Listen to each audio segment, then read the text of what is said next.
वगैरे गोड्स असतात ते त्याचा पाला खातात, राईट? पण तो काय होतो, तो मोठा होत राहतो, ते झाड काय होत राहतं, मोठं होत राहतं. तुमच्या विश्वासावर सैतान हमले करणार, तो त्याची तलवार चालवणार, पण तुमचा विश्वास कसा पाहिजे, देवामध्ये मजबूत पाहिजे. हालेलुया. तेव्हाच आपल्याला काय होणार आहे की आपल्याला एक देवाचं वचन जे आहे ते काय समजणार आहे, खरं समजणार आहे.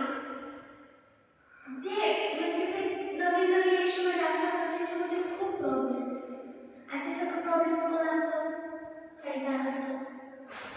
पण जेव्हा आपण टिकून राहतो देवामध्ये तेव्हा मग सैतान आपल्याला काहीच करू शकत नाही. माहिती जेव्हा योग होता, सो सैतानाने सैतान बघा तो सैतान डायरेक्ट त्याने योगाला मारू शकत होता, डायरेक्ट त्याच्यावर हमले करू शकत होता. पण तो कुठे गेला, आधी देवाकडे गेला, कारण की त्याचे सगळे काम काय होत होते, नाकाम होत होते. त्याचे जे काय कार्य होते ते पाठ होत होतं, काय होत होतं, यूजमध्ये येत नव्हतं, कारण की देवाचं संरक्षण होतं. हालेलुया.